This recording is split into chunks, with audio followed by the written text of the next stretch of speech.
And now we've come to the last of our global voices. They are stories from people all over the world documenting the tragedies that this pandemic has inflicted on their lives. In this segment, we asked healthcare workers what they hope government and business leaders learn from this crisis and what they should change to better prepare for our future.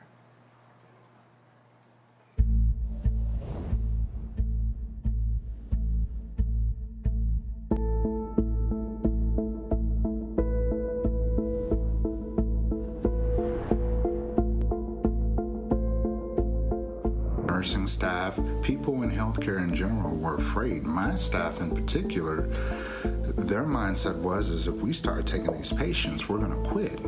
We're going to quit because we don't have adequate PPE to care for these patients. And although I didn't want anyone to quit, and I understood why, because these healthcare professionals, their mothers, their fathers, their sisters, their brothers, their sons and daughters, and they have high-risk people that are very, very close to them. And when you don't know what you don't know at that time about COVID,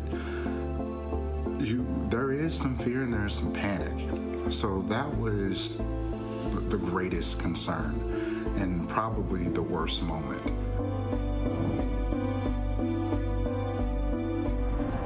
और हम अपने leader साहबान को और अपने नेताओं को, सरकार को ये बोलना चाहते हैं कि आशा वर्कर जो है महकमे की रीढ़ की हड्डी है, आगे लग के काम करती है, ग्राउंड फ्लोर पे काम करती है, तो आशा को अपना महकमे का अंग मानकर आप उसको तनख्वाह लगाओ.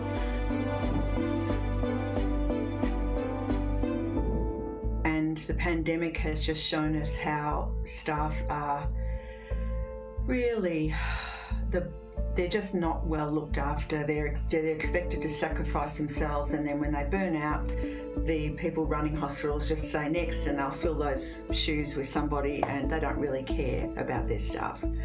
So the staff who go into healthcare with all the best of intentions and the most noble ethics soon get sort of beaten down by that system, where they're being compromised in what they can do. आशा को आपने आम लोगों के इलाज के लिए रखा है, तो आम लोगों को आशा वर्कर जो है हॉस्पिटल में लेके जाती है, लेकिन वहाँ पर डॉक्टर नहीं होते हैं. अगर डॉक्टर है तो उसके पास कोई सामान नहीं है, अगर सामान है तो स्टाफ नहीं है, स्टाफ है तो दवाइयाँ नहीं है. इसलिए आम लोगों को सेहत सहूलत जो है ना के बराबर मिल रही है हमारे इंडिया में.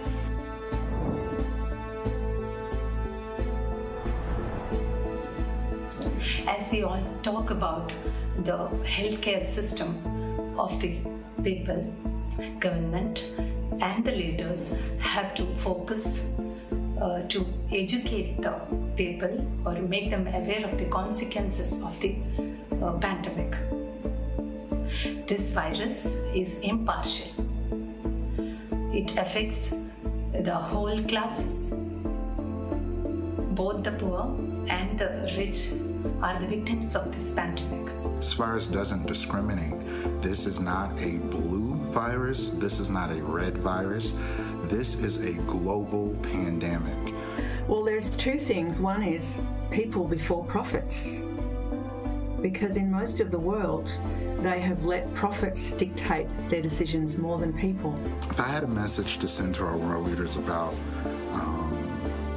how they should strengthen public health systems so that we're better prepared for the next pandemic, I would heavily encourage them to look at the playbooks that were utilized from state to state from this situation. And I would encourage them to take a look at what supplies did we need the most, and it wasn't just ventilators. It was oxygen, it was chest tubes, it was inhalers, right? Because this was a respiratory virus, when we were treating patients who had shortness of breath related to this virus, typically we would give a breathing treatment. Well, we had to not do breathing treatments and we had to utilize inhalers. So making sure that we have the appropriate amount of medication available for these kinds of things, visiting with drug companies, visiting with PPE companies, visiting with all of our potential resources to make sure we have everything we need to be successful.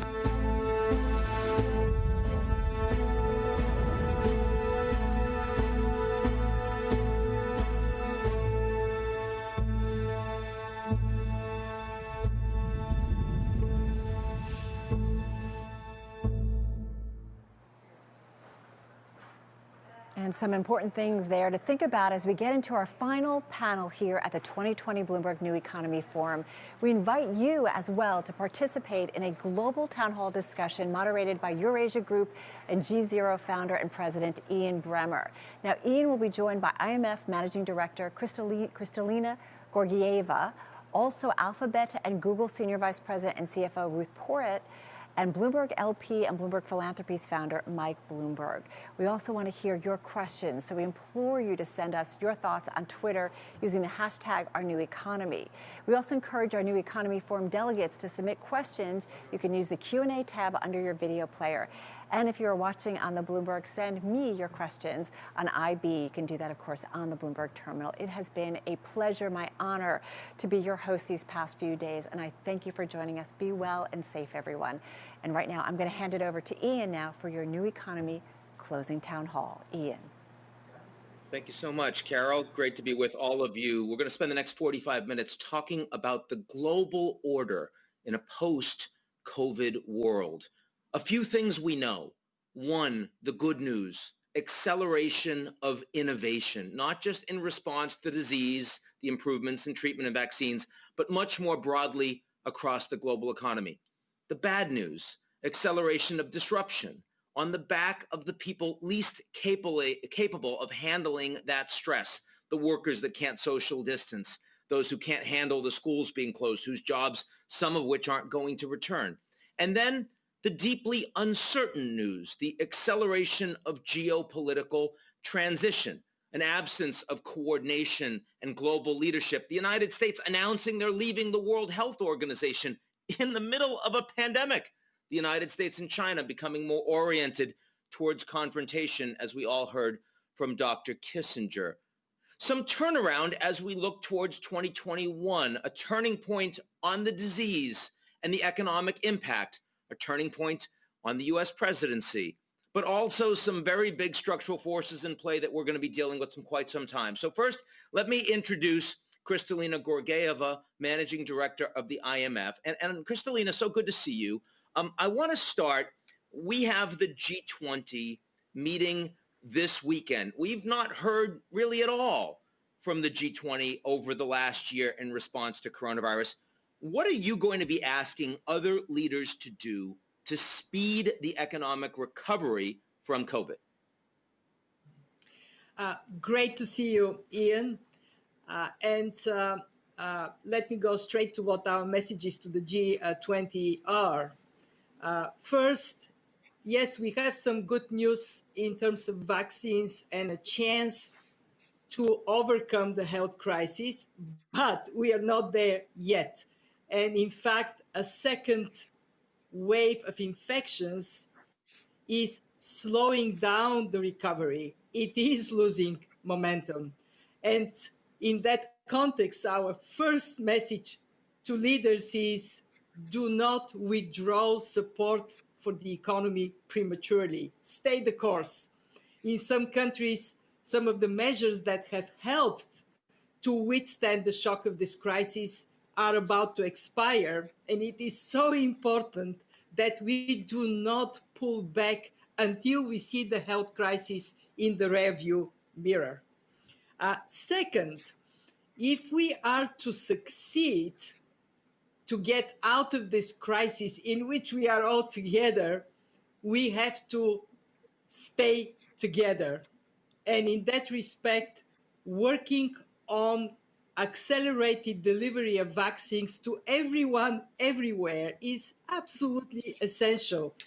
We have calculated that if vaccines are delivered to people around the world in an accelerated manner, we will gain between now and 2025 $9 trillion. And that helps with living standards, especially in the developing world. And three, don't forget that we are losing growth as a result of this crisis. Our trajectory has tilted downwards. And we have another huge crisis looming on the horizon, the climate crisis.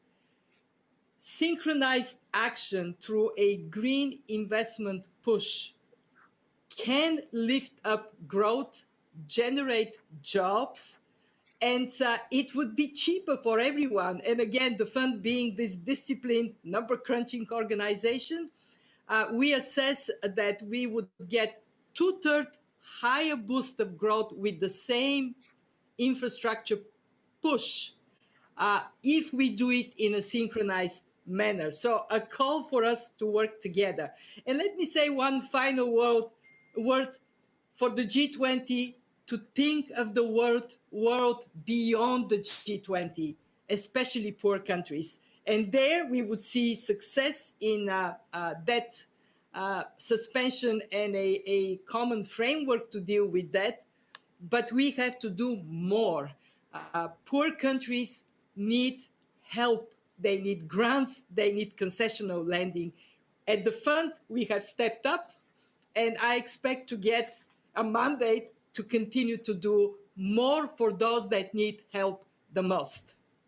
The news that we've gotten on the vaccines in the past couple of weeks, is that changing significantly your and the IMF's outlook for how much you can do and where the world is going to be in 2021? Our baseline projection for 2020 is minus 4.4%. We shrink. For 2021, plus 5.2%, with the assumption that by the middle of 21, we will have vaccines and that they will be deployed universally everywhere within 18 months. So what we are seeing is a confirmation of this baseline projection. If vaccines actually become more widely available faster, that would lift global growth somewhat in 21, but most importantly, would give us a boost in the following years. This being said, this boost on its own is not going to be enough to return the world on the growth trajectory from before the crisis. And this is why we are telling governments, at a time when interest rates are so low and there is idle capacity, there are workers out of work and capital chasing investment opportunities, this is the time for high quality infrastructure investments. They would help us to create a faster catch up, but also they eliminate obstacles to private sector to invest from digital infrastructure to green mobility. These are investments that have high multiplier, and it is now the time to make them. You can't talk about 2021 without climate in pretty much any conversation right now. Quick answer from you, Kristalina. What's the thing you most expect to see in 2021 that will make a difference in our trajectory on climate? I expect countries to anchor their economic development into net zero commitments, and on that basis to step up public investment, use their stimulus for green investments. I expect to see more countries adopting carbon price, which is a huge incentive to transform the trajectory for businesses and for governments. And I expect more attention to just transition, to helping those that are affected by a transformation to low carbon, climate resilient development to be paid more attention, because otherwise we would not have the public support for what is so essential to do. 2021 can be a transformative year. Thank you so much, Kristalina. We'll be back in just a moment. First, we're going to hear from McKinsey Managing Partner Kevin Sneeder on why health is so important to restoring the global economic recovery and growth.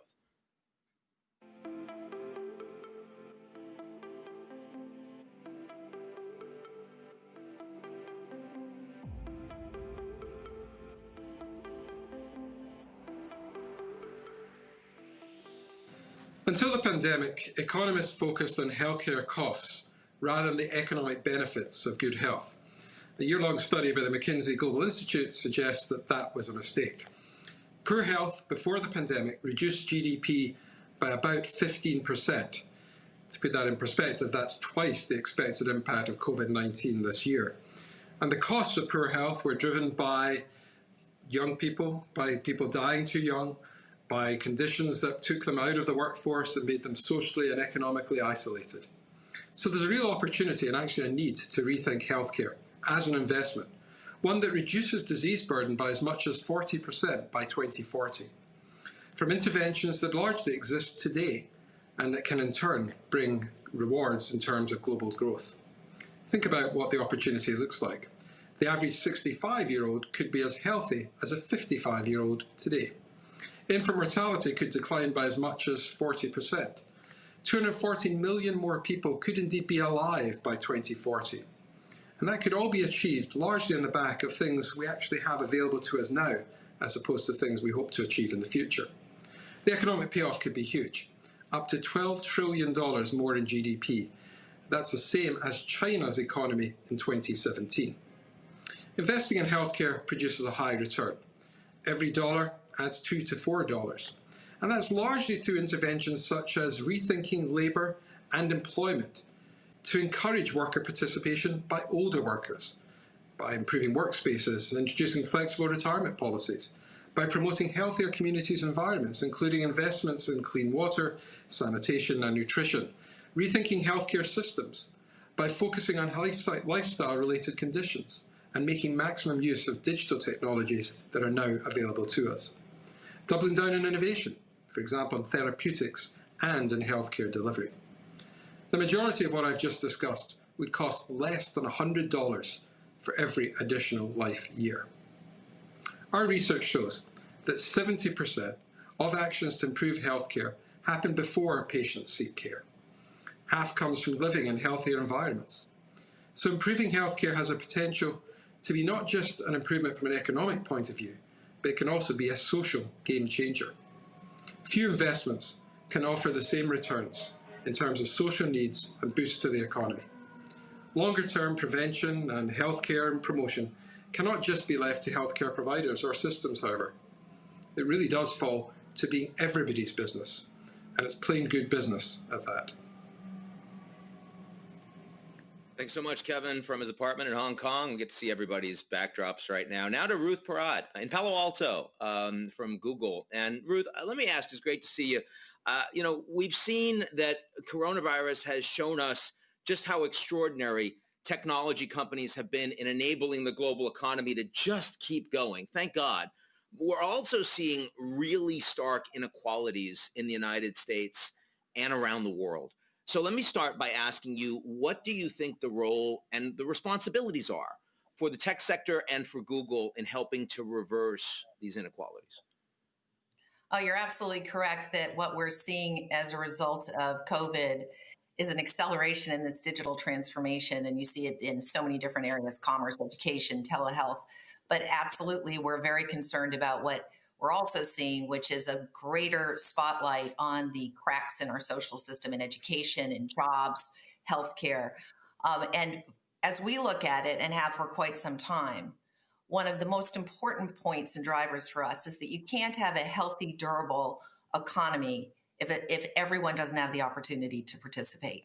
And so years ago, as we were looking at a digital transformation that wasn't going at quite this pace, but the direction of travel was clear, we launched a Grow with Google program, which is a digital skills program for individuals, NGOs, and small and medium-sized businesses.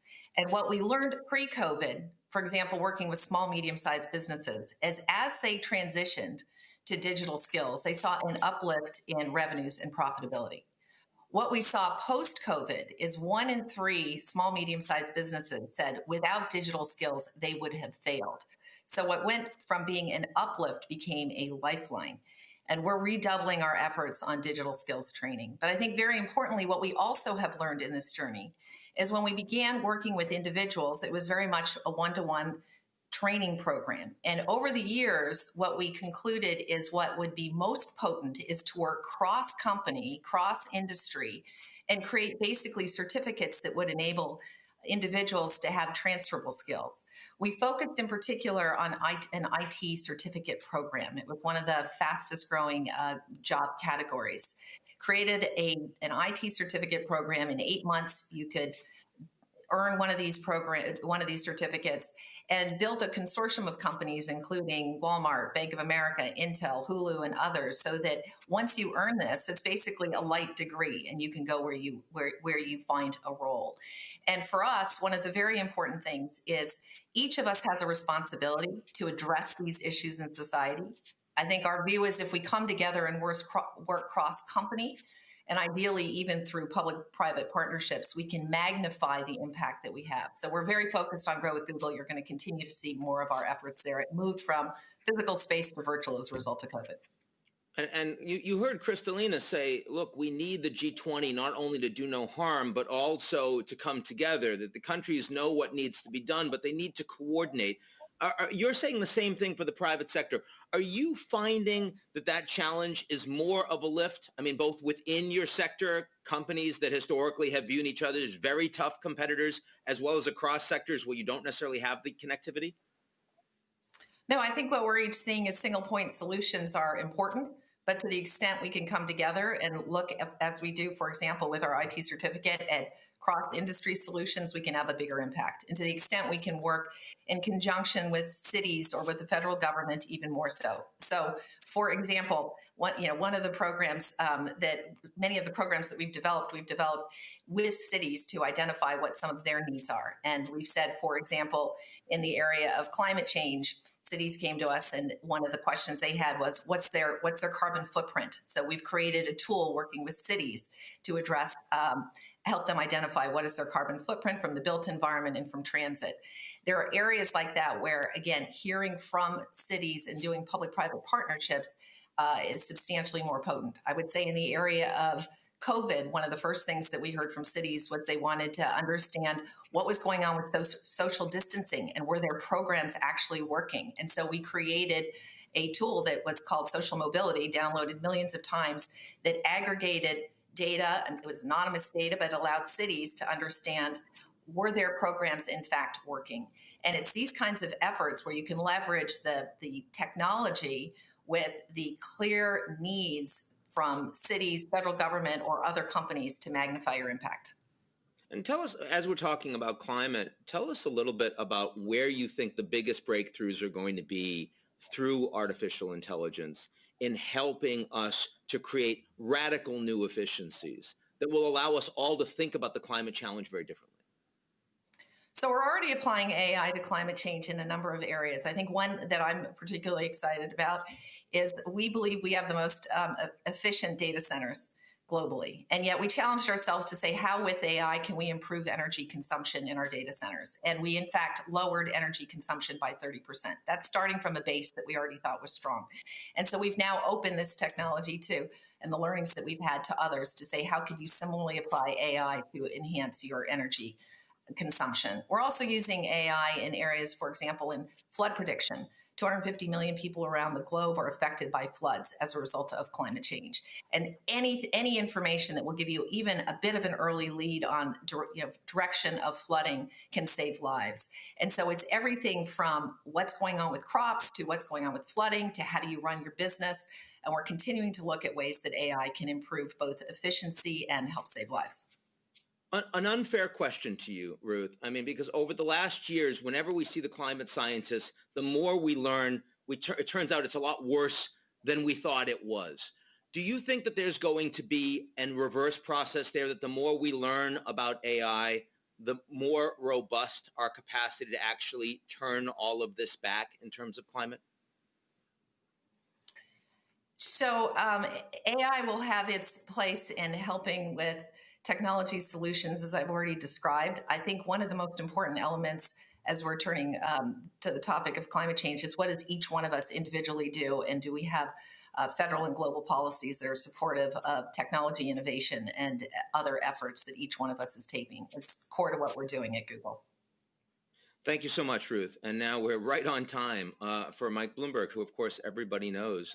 Thanks for organizing all of this, Mike. And maybe let me start with you by trying to connect the conversations that we've just had with Ruth, Kristalina, and Kevin, because you've been one of the biggest believers globally in public-private partnerships. So in your mind, what do you see as the best ingredients that are going to allow us to bring the public sector and the private sector together to address these issues? Well, I guess I'm of the view that the public sector talks about it, but it's the private sector that's actually making a difference. If you see what happened in the last 3 decades, we have cut global poverty in half if you measure it by a roof over your head, a meal in your stomach, and being literate. And unfortunately, because the recent government in the United States, but also around the world, the anti-globalization is cutting back on the opportunities for people around the world who participated during all of the globalization. Now they're getting the short end of the stick, and we're not doing anything about it. There was an earthquake in Haiti, as I remember, and the world came together and promised $10 billion in aid overnight, and I think something like 250 million actually showed up. So you got to be very careful here and not listen to what the politicians say, but how people react. We've got to do something about our climate. Climate change is going to kill us all. Well, one of the things we can do is get investors and employees and customers of companies to behave more responsibly in all ESG issues. And that's why in the United States, we've closed 60% of all of the coal-fired power plants in the last half a dozen years. And we we'll be out of coal in the United States by the end of 2030. Forget about 2050. If we're waiting for things to be delivered in 2050, we're not going to be around to see them. Look at the storms, look at the forest fires, look at the pollution in the air and the cancer rates and asthma rates. Things are not going in a good direction, but we've got to fight climate change. Then we've got to do something about education. The world's becoming much more complex. We need better education if we're going to have jobs. And we talk about AI, and AI is wonderful. For our company, it helps us, our customers, identify trends in financial markets and things like that. And Ruth's company can use it to reduce energy consumption. But AI also has the potential to destroy an enormous number of jobs. And how we're going to deal with that, I'm not sure. There's no easy answers. But these are the things that we've got to go and focus on rather than just talking about it. So we haven't talked much about the United States yet, but of course, you ran the biggest city in the country, and you also ran for president. We're about to see a transition of power, and a massive amount of stimulus is needed to respond precisely to the problems that you just raised. What do you think specifically? We know how tough the lift is going to be, especially if it's divided government. What do we need to see in terms of the municipalities, in terms of New York City? What happens if we don't see it? Well, we have to have leadership. I don't think the U.S. government can't possibly come up with enough cash, no matter how much they borrow, to solve all of the damage that the virus has done to our economies around the world. Somehow or other, we've got to get through this and have people get confidence again and start going out and shopping and enjoying themselves and giving all the different groups that work in our society the opportunity to get back to work. And we so far haven't done that. Maybe you have to have the vaccine first, and that's coming along. But I think it's unrealistic to think that you'll have a large percentage of the population taking a vaccine in anything less than, let's say, the next 12 months. It just takes a lot of time, and it's not clear how many people are willing to take it at the beginning and how effective it's going to be in the long term. There may be tail events that you don't know about now when the vaccine hasn't been able to be tested to see whether it prevents those as well. So we've got to go and understand that a lot of people have died, an outrageous number. If we had behaved better, we could have saved an enormous number of lives. But also, we've damaged our economy and we've damaged our education system, so that we've got a whole bunch of kids who are just about to miss a whole year of school in a world where they need more years than what we've been giving them, not less. And so it's time to sit back and say, this is going to be with us for a while, and we're going to have to pull together, and we're going to have to rebuild cities, not just with finance, but with people's confidence, and in the end, get people back to work. because if they're spread out around, I know distance learning sounds fine, but there is no substitute for being together where we share ideas, where we create, where we talk to each other to find out what we need. And you just can't do that remotely. It's become fashionable to say that you can, but I do not believe that that's going to happen. There's a reason why big cities are big. It's because it's where culture is and where commerce is and where opportunity is. And that issue of schooling right now, very real, very live, very passionate right here in New York City. No question, Mike. Before we turn to the broader panel, let me ask you a version of the big question I asked Kristalina at the beginning, which is, what are the big lessons that you take now that we've had a year of this coronavirus for how the world does and does not respond to climate? Well, first thing is that leadership matters.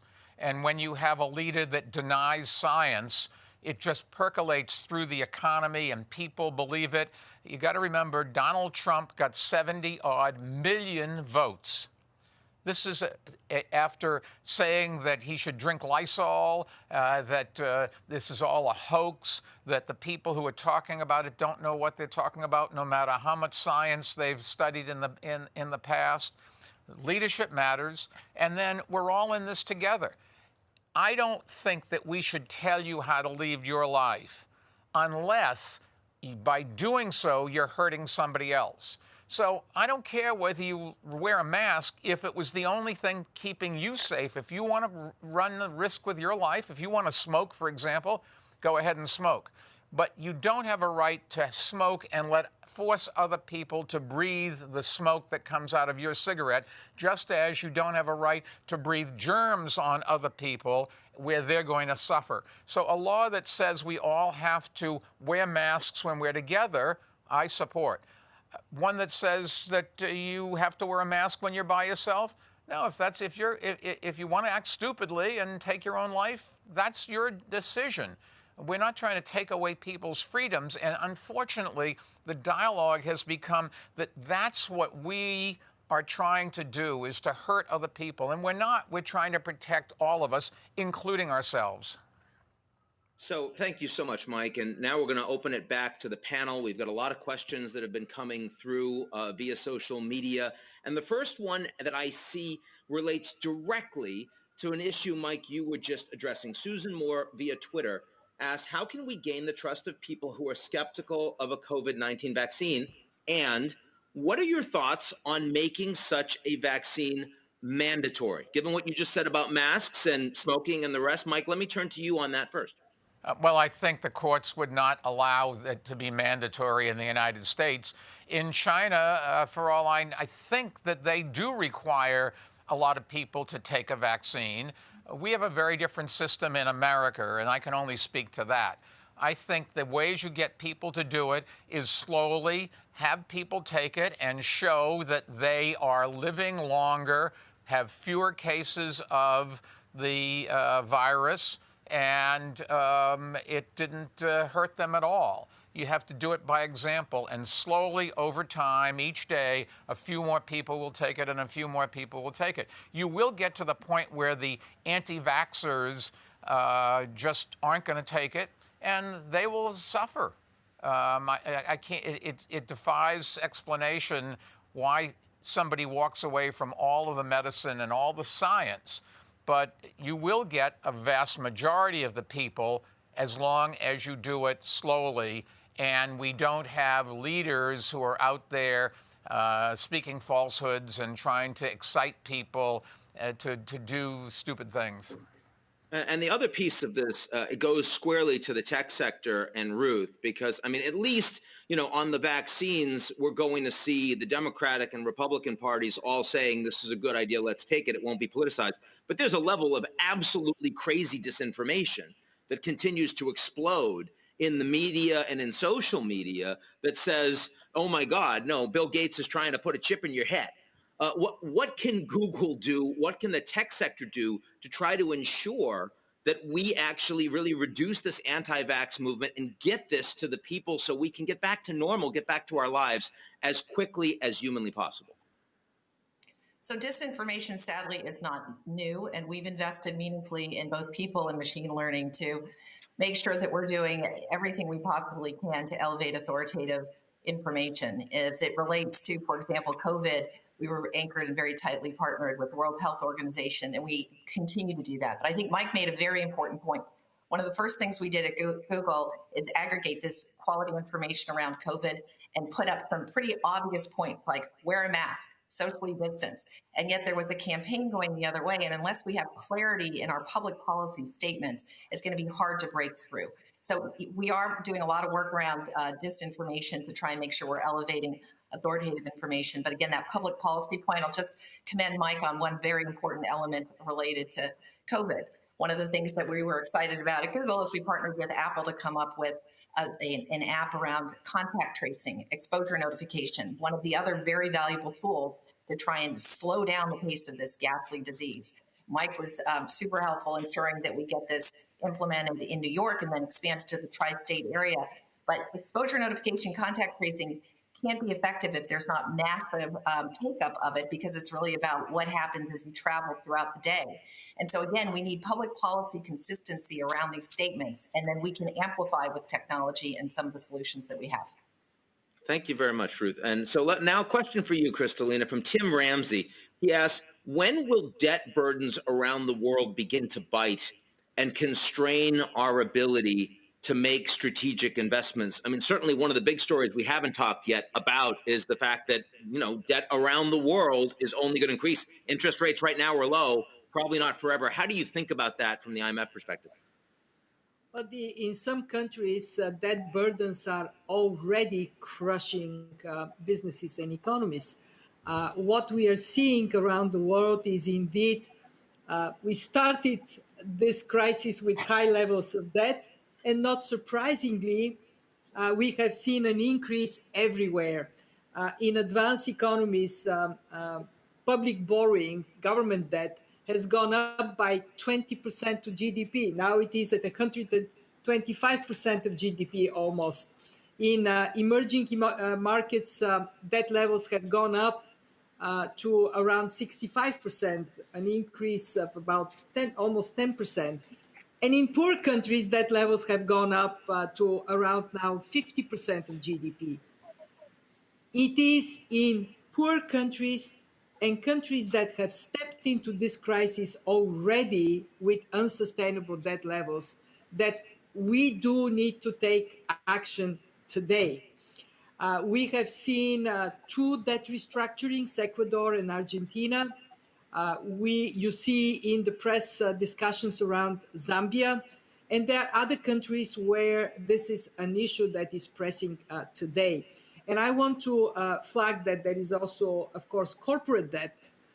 Right now, the corporates are being helped with policy support, and everybody is being helped with low interest rates in most countries.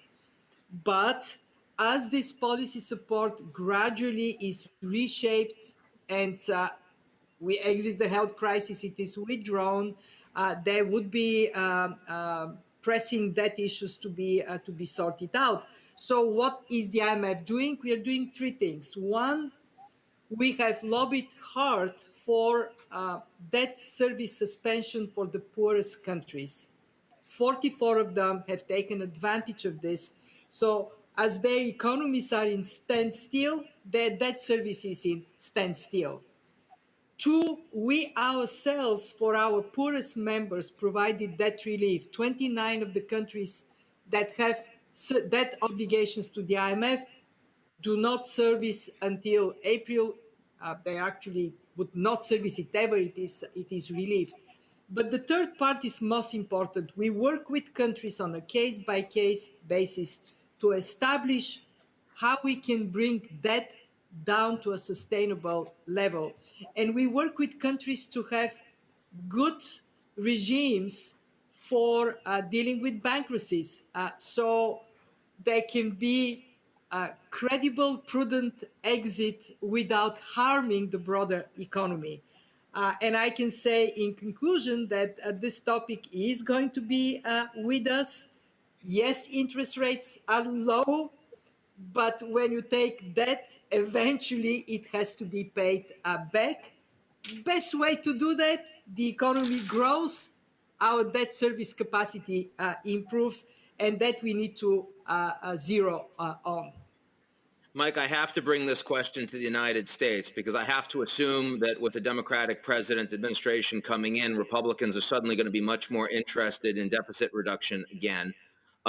Given what's needed in the United States, what is your view on U.S. debt broadly and how you think an American administration, the Biden administration, should go about addressing that question? Well, everybody's a debt hawk when they're out of office. When they're in office, they want to give the voters as many goodies as they can so they can stay in office. And the Republicans will now go from being a prolific party to a party that is worried about the deficit. We're going to have to deal with this. I think it's inconceivable that we could pay this down in any meaningful percentage of time. We will keep rolling it over. We'll learn to live with it. And as long as America has the currency that the whole world depends on, it's okay. If, however, China's currency, for example, becomes more important than America's, then we've got a very big problem. And I don't know that any one administration, the Biden administration, or whoever comes 4 or 8 years later, is going to have any unique solutions to do something here. What we've got to do is get the economy going back again and have companies generate revenue and pay taxes and individuals pay taxes and then stop expanding the expenditures all the time. Cities keep growing faster in their infrastructure or in the number of people that work for them than in the number of people paying taxes. And that's just unsustainable. And you look at New York, a lot of wealthy people are moving to lower tax states. If you look at industry around the country, a lot of companies are moving to right-to-work states. They're trying to do what's right for themselves. And each state is trying to compete with each other for the combination that will be the best for their citizens. New York is a high-tax state, but I would argue, I live here and plan to live here for the rest of my life, I get good value for the taxes that I pay. I live in the most wonderful city in the world, is the way I think, and I'm glad my family is here. But not everybody does that. Everybody's in competition from one state to another for our companies and for our citizens. And then America is in competition with countries all around the world for who's going to make the products. Right now, America buys its chips now more and more from China. We're not self-sufficient anymore. You do see companies like Google and Microsoft starting to make their own. Apple's now making their own. Just because the American industry stopped making them, we outsource this stuff, but nobody wants to be dependent on somebody else. So we're going to have to rethink an awful lot of what we do here and how we deal with an emerging superpower. From World War I to today, with the superpower of the world. We are not going to be the only superpower. It's going to be us and China. And the New Economy Forum absolutely putting that first and foremost, how we all address that. So we've talked a little bit about how intrusive governments should be in the lives of people. And you remember back, Mike telling us as mayor that we can't have our 64-ounce Coca-Cola in the stores. A question here for Ruth from Michael Boyle on the corporate side of this. Michael asks, should companies mandate programs that incentivize employees to maintain physical health? We're seeing so many coronavirus cases in people with preventable pre-existing conditions. Should the private sector lead the way to improve health? Ruth. I think I would answer it the same way Mike answered the question. Mandating tends to, I don't see mandating. I do see providing quality information so people can make the right choices. So at Google, we spent a lot of time on wellness and we've done a lot around hygiene. We're looking forward to bringing people back to the office as soon as we can. And a lot of the protocol around bringing people back to work is going to be, what about social distancing? How do you reformat your footprint so that you can bring people back into the office safely? What are we going to maybe need to do with masks? But I wouldn't go to mandating. I think provide quality information, provide it on a consistent basis, and hope that people make the right choices. And I will just add to Mike's point about New York City. We similarly are very bullish New York City. We just had another milestone in building out our campus, and do look forward to bringing people back into the office in New York City as well. So no mandates for either, but nudging, a lot of nudging in public policy, both in the governmental sector, in the corporate sector, and even in the G20.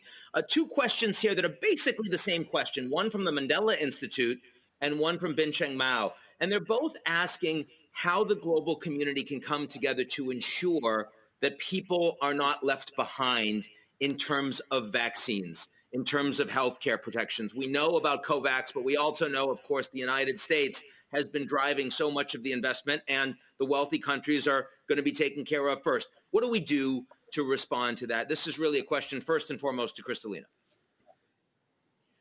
I am so grateful that we are asked this question, because what I can say with strong conviction is vaccine policy is an economic policy. If we do not pursue access to vaccines and improvements in health systems everywhere, we cannot get to a point of robust recovery. And it is therefore an enlightened self-interest that should drive us to work together towards the promotion of access to vaccines. We have seen many leaders stepping up. It was so rewarding that the Europeans, Australia, the many emerging markets came together and said, we want to be sure that vaccination is not going to be rich countries, rich people luxury, because if it is only for them, it's just not going to work. So what can we do? We can, of course, as global community, press on that point and do our own responsibility, all we can to make that case. And I can tell you, in my role, we are an organization of 190 members. We are pressing this message that health and economy are two sides of the same coin, and that we are so interdependent. If this crisis taught us something, it is we depend on each other. And actually taught us one more thing, if I may. Ian, can I add one more point? Yeah, sure. Yeah, you can add one more point. What the hell? Thank you. And the point is, the crisis also taught us, very simple, prevention is better than cure. Remember the global financial crisis? After the global financial crisis, we built stronger banking system. It is more resilient. And so my dream is, from this crisis, to expand this concept of resilience. Resilient people, Mike talked about education, educated, healthy, everybody having access to health services. Resilient planet, we make sure that we don't blow up the future of our children with irresponsible, high carbon, low resilience actions. And of course, resilience of how we come together as community, respect, depend on each other.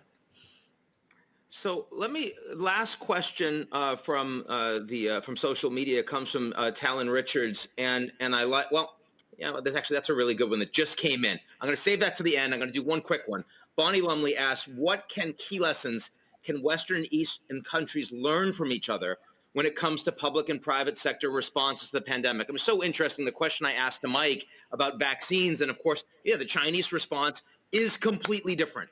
And indeed, the Chinese response to coronavirus is completely different. Mike, I want to ask you, do you think that there are interesting things that the Americans and the West can and should learn from China in terms of the way that we've seen the response to coronavirus play out?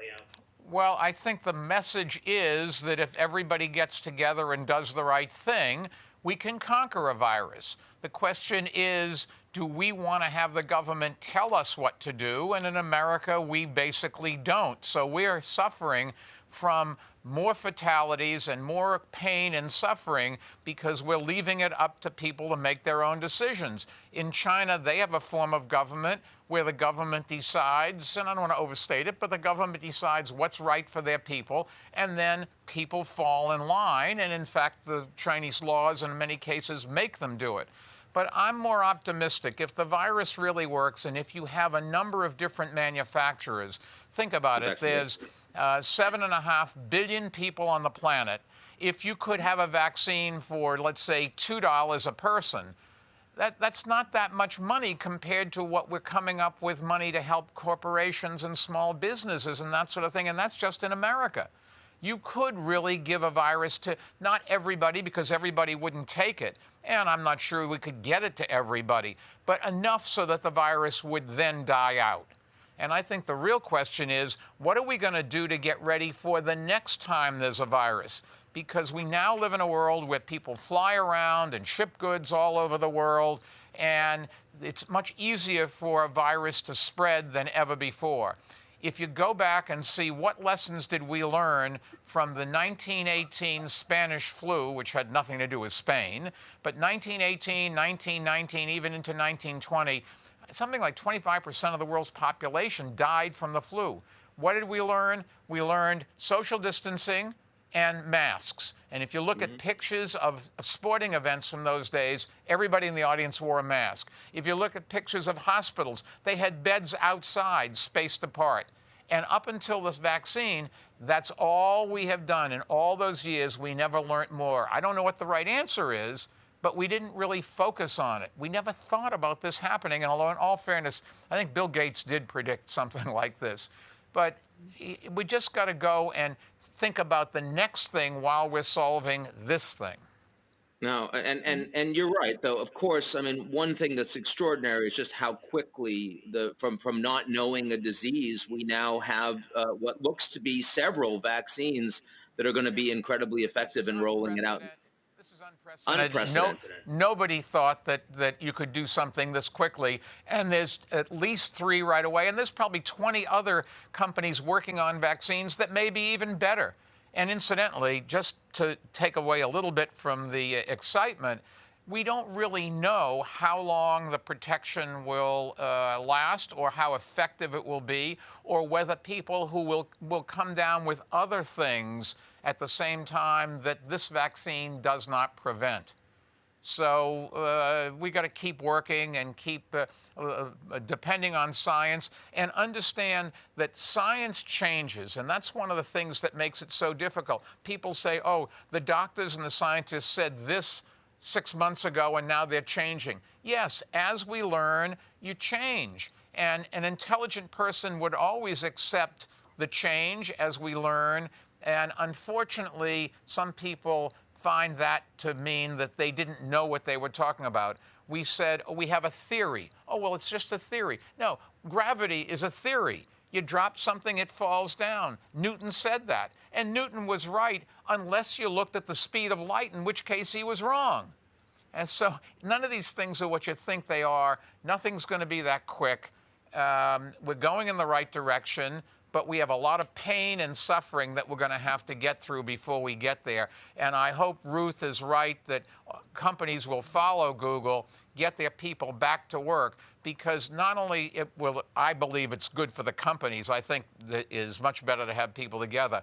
But we have an obligation to those other companies that service our companies. So we have an office where our employees are, but we have an obligation to help all the small businesses around our building who are depending on our employees to buy their food, to have their shoes fixed in their store, to go and drink in their bars, whatever it is. We're not just in this alone, and I don't think companies should just worry about their own P&L. I think they have an obligation to help their city and their country and their neighborhood.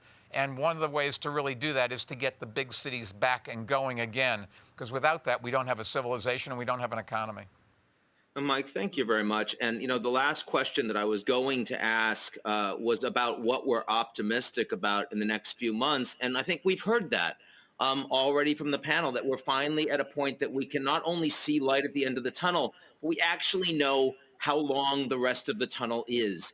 And that gives us so much more capacity to just keep soldiering forward. So, with that, I'd really like to offer my thanks for a very successful closing town hall, and also the New Economy Forum, Kristalina Georgieva, the IMF, Ruth Porat at Google Alphabet, and of course, Mike Bloomberg.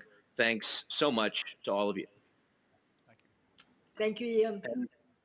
Thank you. And now let me bring in Andy Brown, the editorial director of the New Economy Forum, to close this year's program and also preview 2021 in Beijing. It's funny, Andy, looking at you like this, it's almost like there's just been the sports match, and now we're doing a little color commentary afterwards. I mean, I have the questions I'm supposed to ask you, which of course I now want to go completely off piste. So what did you see there, Andy? How did it go? How did the game go? Well, look, first of all, Ian, thanks for moderating an incredible town hall. I mean, if I look back over 4 days of live broadcast public debate, hours and hours of smaller backstage, sort of more intimate off-the-record conversations, I think really the thing that jumps out at me is, despite the fact that we live in this incredibly divided world, and you've written about this, the us and them world, there's actually a remarkable consensus about the nature of the big problems that we face, and a understanding about the broad approach to solving these problems. Overwhelming consensus, first of all, that we need a green recovery, that we can't make the same mistake that we made last time, and double down on investments in polluting, carbon-heavy industries. I think the interesting thing is listening to the business community who are getting behind this idea of a green recovery, not just as a moral imperative, which of course it is, but also a business opportunity.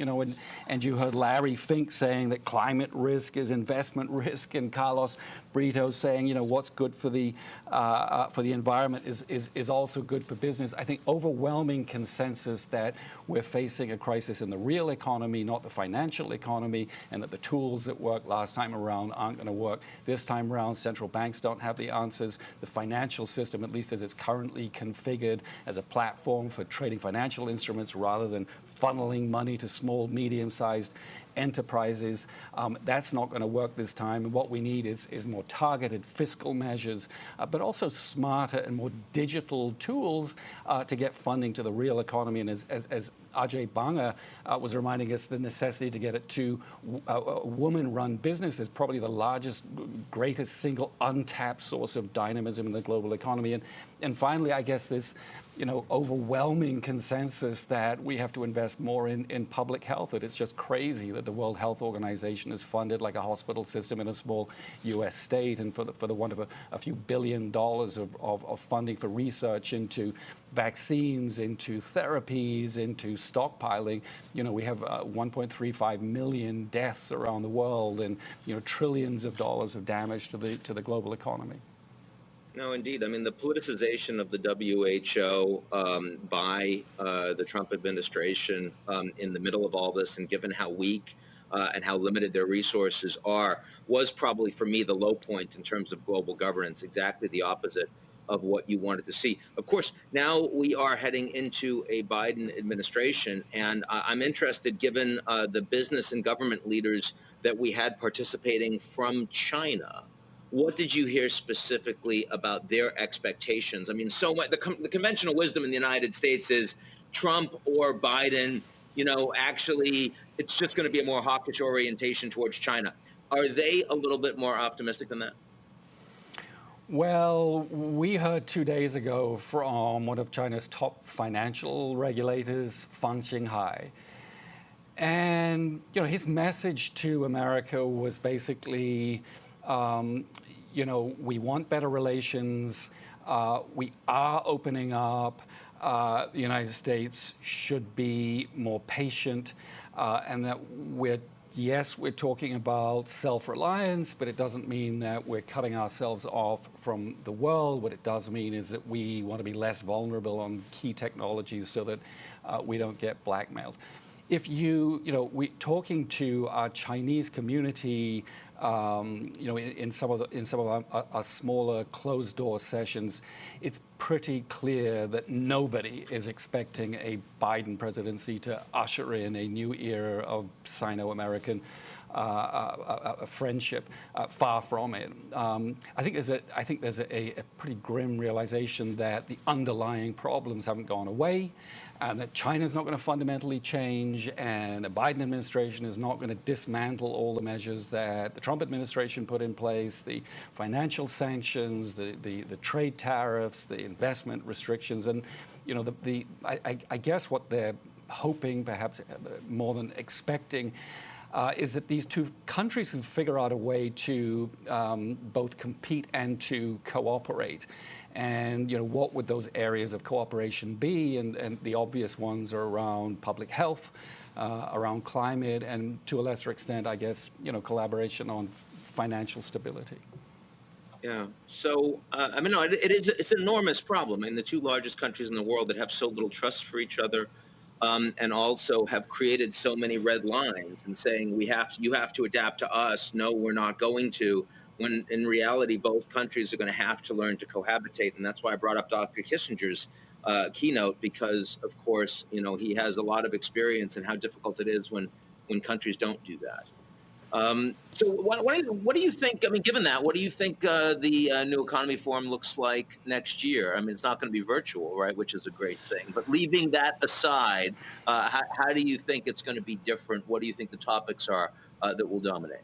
Well, we hope it's not going to be all digital, although I think we're going to be integrating some of our digital learning into what we think we hope will be an in-person event back in Beijing.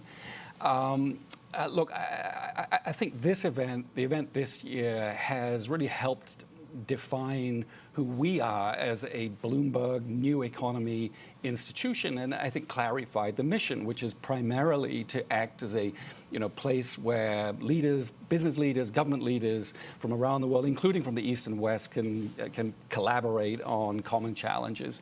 I think beyond that, two things. First of all, we want to build out the Bloomberg New Economy media platform to illuminate the problems. And secondly, we've already started to do this. We've set up a small number of councils. And we're deploying the full assets of Bloomberg editorial, amazing journalism, our data, our research groups, looking into things like green energy, into macroeconomics, into technology, into cities, bringing those assets together with our members, our community, and turning them into sort of mini think tanks, surfacing leading ideas that could potentially inform policymakers as they try to figure out a operating system for this new economy. Well, we've got our work cut out for us. There's no question. Two radically different systems, two very different sorts of ideas, and all of us knowing that if we don't come together to try to find some of the solutions, the challenges are only going to grow a lot greater.